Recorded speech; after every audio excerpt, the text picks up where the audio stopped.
नमस्कार, मी Sunita बुरकुल cooking with Sunita बुरकुल आपल्या YouTube channel तुम्हा सगळ्यांचं खूप खूप स्वागत आहे।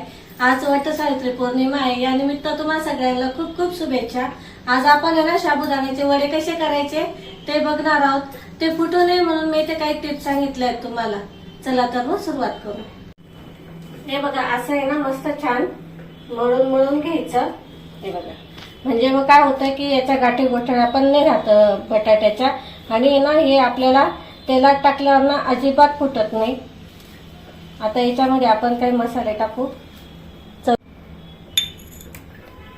हे बघा, इथे ना लाल तिखट टाकते मी। हे थोडं तिखट आहे म्हणून मी 1 चमचाच घेतलेला आहे। तुम्ही इथे हिरवी मिरची पण वापरू शकता। तुम्ही जर खात असाल तर जिरं, कोथिंबीर, अद्रक हे पण टाकू शकतात। आता आमच्याकडे नाही चालत या गोष्टी, त्याच्यामुळे मी नाही टाकत आहे। आता याच्यामध्ये आपल्याला शेंगदाणे पण टाकायचे। शेंगदाण्याचा कूट आहे भाजलेला। हे बघा, शेंगदाणे टाकते मी, भाजलेले शेंगदाण्याचा कूट आहे। थोडा जाडसर ठेवायचा, मस्त चव येते त्याच्याने, खायला चांगले लागतात क्रिस्पी। आता हे छान मिक्स करून घ्यायचं। हे बघा, आता आहे ना छान पीठ मळल्या गेलेलं आहे। आता काय करायचं, हाताला आहे ना थोडंसं पाण्याचा हात करायचा, ओला करायचा, आणि असं आहे ना दाबून दाबून व्यवस्थित असं करून घ्यायचं आहे बघा। असं म्हणजे आतमध्ये कच्चे पण नाही राहत आणि मस्त छान तळले पण जातात आतमध्ये पण, आणि फुटत पण नाही। मग हे बघा, या पद्धतीने करून घ्यायचं। हे बघा, असे इथे मी बनवून घेतले। आता एका वाटीच्या मध्ये आपल्याला 6 ते 7 मस्त 7-8 वडे बनवून तयार होतात। हे बघा, मस्त झालेले ते। आता आपण तळून घेऊ। बघा, मस्त छान असे वडे बनवून तयार झालेले ते। आता आपण हे ना तळून घेऊ।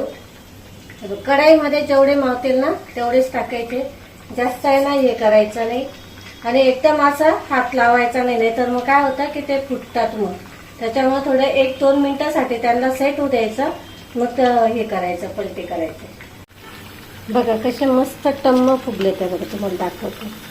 हे बघा, मस्त फुगले, छान झाले, क्रिस्पी पण झाले। चला आता हे काढून घेते आणि दुसरा बॅच तळून घेते। बघा, वडे बघा कसे मस्त फुललेत, बघू शकतात, एकदम पुरी सारखे झालेले ते। चला आता आपण आहे ना एक चटणी करू।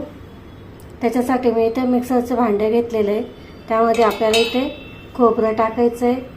मी इथे हे सुकं खोबरं घेतलेलं आहे, तुम्ही पाहिजे तो ओलं नारळ घेतलं तरी चालेल। इथे 2 चमचे भाजलेले शेंगदाणे, 2 चमचे दही। दह्याचं प्रमाण कमी जास्त करू शकता, किती आंबट आहे त्यानुसार घ्यायचं। चवीनुसार मीठ, आणि 2 मिरच्या घेतलेल्या आहे मी इथे, आणि 2 चमचे साखर। चला आता हे मिक्सरला बारीक करून घेते। बघा, इथे आपली चटणी बनवून तयार झालेली आहे, मस्त झालेली आहे बघा। आता हे काढून घेते मी।